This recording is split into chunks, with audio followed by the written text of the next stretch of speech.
Propagation इसमें आज हम करेंगे हार्डनिंग ऑफ प्लांट्स। और हार्डनिंग और प्लांट्स जैसे डिफरेंट डिफरेंट मेथड दे रखे हैं इन्होंने, greenhouse, mist chamber, shade house, glass house and shade root. सबसे पहले हम ये डिस्कस करेंगे कि हार्डनिंग ऑफ प्लांट होती क्या है। इसको हम हार्डनिंग और हार्डनिंग ऑफ भी बोलते हैं, दोनों प्रोसेस ही इसमें इंक्लूड होती है। इसके अंदर मोस्ट प्रोबेबिलिटी जैसे एक ट्रांजिशन जोन होता है, जो इंडोर ग्रीन हाउस जो इन्वायरमेंट होता है उससे आउटडोर कंडीशन के अंदर हम इसको कम्प्लीटली प्लांट को हार्डनिंग या वहाँ पर प्लांटिंग करवाते हैं, वो वाली कंडीशन होती है। मेनली अगर वेजिटेटिव प्रोपगेशन की अगर हम बात करते होते तो उसमें मोस्ट प्रोबेबिलिटी हम क्या करते हैं कि जो कंट्रोल्ड इन्वायरमेंट के अंदर जो हमने प्लांट ग्रो करवाया है उसको वहाँ से जो इनिशियल ग्रोन वाले जो इन्वायरमेंट था उसके अंदर डालना। मेनली इसके अंदर जैसे कि हार्डनिंग का अगर typically done for plants propagating indoors और इन प्रोटेक्टेड इन्वायरमेंट, मोस्टली ये उनमें किया जाता है जिसको हम मोस्ट प्रोबेबिलिटी प्रोटेक्टेड इन्वायरमेंट के अंदर ग्रो करवाते हैं और बाद में उनको एक जो मोर कंट्रोल कंडीशन होती है उसको वहाँ पर, या जो इनिशियल उनकी कंडीशन होती है उसके अंदर ग्रो करवाया जाता है।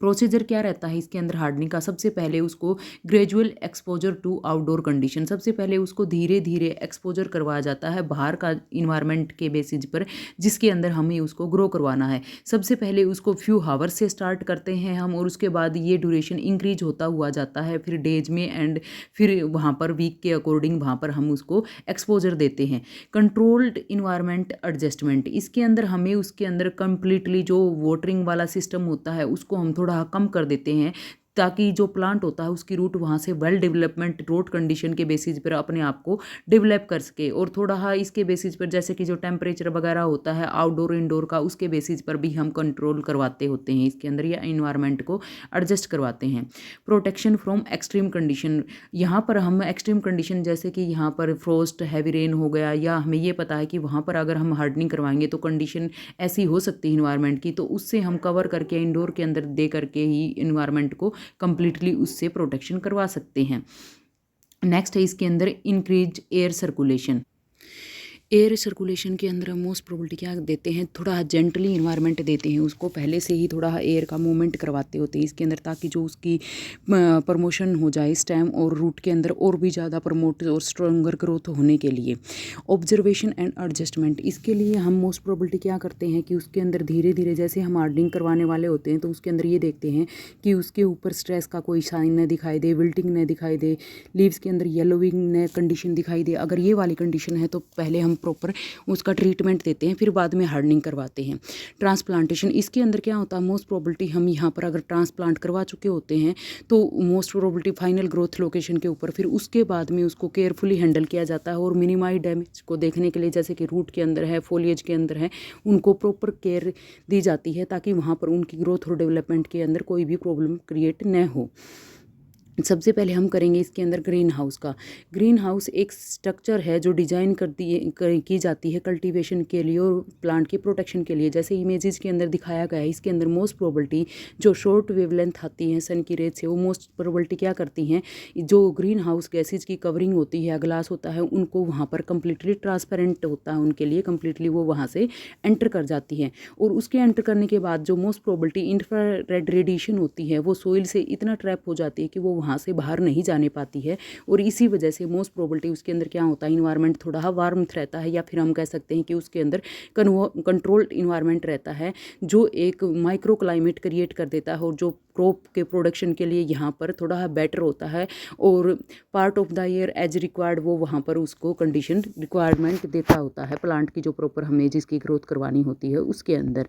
मोस्ट प्रोबेबिलिटी जो अगर एक ग्रीन हाउस के बारे में हम देखते हैं तो सबसे पहले उसके अंदर हम देखेंगे कि उसकी स्ट्रक्चर क्या है। तो इसके अंदर जो साइज होता है उसका और डिज़ाइन होता है वो थोड़ा सा यहाँ पर कम्प्लीटली चेंज हो जाता है, या हम ये नहीं कह सकते कि कम्प्लीटली एक ही जैसे डिज़ाइन का होता है, उसके अंदर वेरिएशन आ सकती है। उसके अंदर हम देखते हैं कि मेटल है, वुड है, प्लास्टिक है, और मोस्ट प्रोबेबिलिटी उसके अंदर जो भी कवरिंग रहेगी वो ट्रांसपेरेंट ही रहेंगी, चाहे वो ग्लास से हो या फिर प्लास्टिक स्टील से हो। इसके अंदर हम फिर बाद में देखते हैं कि जो क्लाइमेट कंट्रोल होता है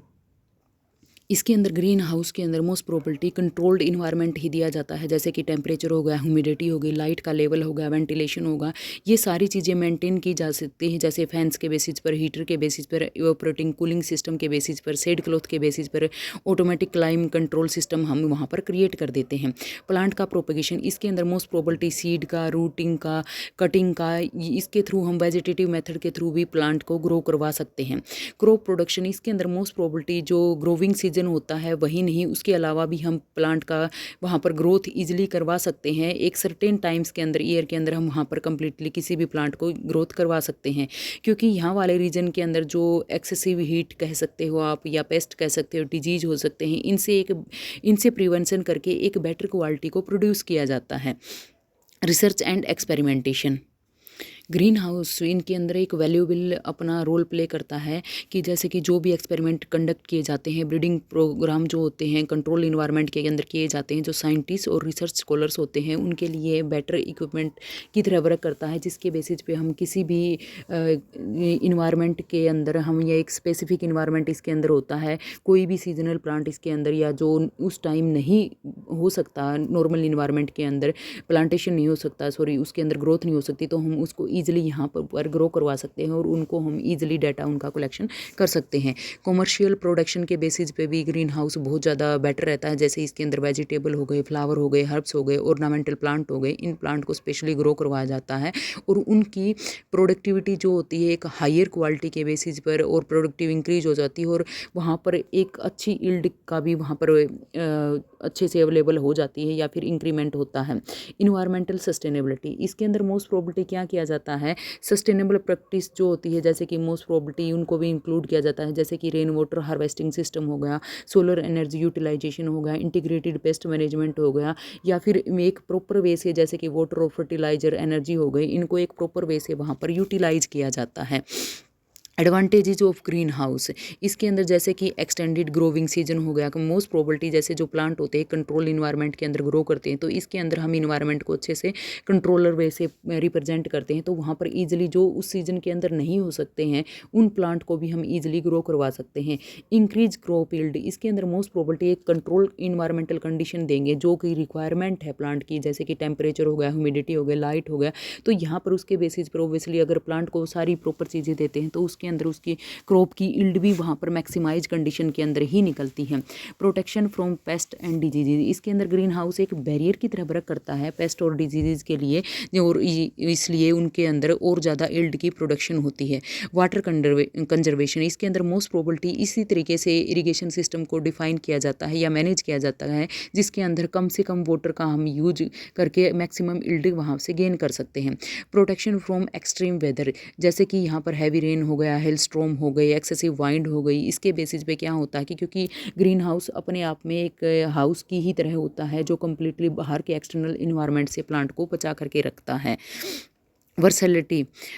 इसके अंदर जो ग्रीन हाउस होता है मोस्ट प्रोबेबिलिटी उन प्लांट के लिए भी फेवरेबल होता है जिसके अंदर हम मोस्टली ये सोचते हैं कि जो लोकल क्लाइमेट होता है उनके लिए फेवरेबल नहीं है उस टाइम पर भी, क्योंकि वहाँ पर एक स्पेसिफिक इन्वायरमेंट को क्रिएशन होता है। Control over environmental factors, most probability यहाँ पर क्या किया जाता है, जो फैक्टर हो गए जैसे टेम्परेचर हो गया, ह्यूमिडिटी हो गया, लाइट हो गए, उनको यहाँ पर एक ऑप्टिमल कंडीशन के अंदर ही क्रॉप्स प्लांट को वेराइटी को दिया जाता है। Year round production, most probability ये उनके लिए होता है जिसके अंदर हम ये सोचते हैं कि सीजनल प्लांट है और सीजन के बेसिस पे ही मिलता है, जैसे कुछ प्लांट हमें गर्मियों में मिलते हैं, जैसे कुछ वेजिटेबल हो गए, फ्रूट हो गए हमें गर्मियों में मिलते हैं और कुछ सर्दियों में मिलते होते हैं, तो ये ईयर राउंड प्रोडक्शन के लिए माना जाता है और एक फ्रेश चीज़ें हमें वहाँ पर ईजिली प्रोडक्शन मिलता है। स्पेस ऑप्टिमाइजेशन, इसके अंदर मैक्सिमम स्पेस को यूटिलाइज किया जाता है, जैसे कि मोस्ट प्रोबेबिलिटी एक ओपन फील्ड फार्मिंग कंडीशन के अंदर मैक्सिमम स्पेस को लिया जाता है, लेकिन इसके अंदर कम स्पेस के अंदर ज़्यादा यील्ड का प्रोडक्शन हम कर सकते हैं। सस्टेनेबल एग्रीकल्चर, मोस्ट प्रोबेबिलिटी इसके अंदर जो रिसोर्सेज होते हैं उनको एक जैसे कि मोस्ट प्रोबेबिलिटी जैसे रिड्यूसिंग केमिकल इनपुट दे करके या प्रोडक्शन को ऑप्टिमाइज करके वहाँ पर अच्छे से एक नेचुरल इन्वायरमेंट क्रिएट किया जाता है जिसके बेसिस पर हम यील्ड का प्रोडक्शन करवाते हैं या क्रॉप प्लांट वहाँ पर ईजिली अपनी ग्रोथ शो करने पाते हैं।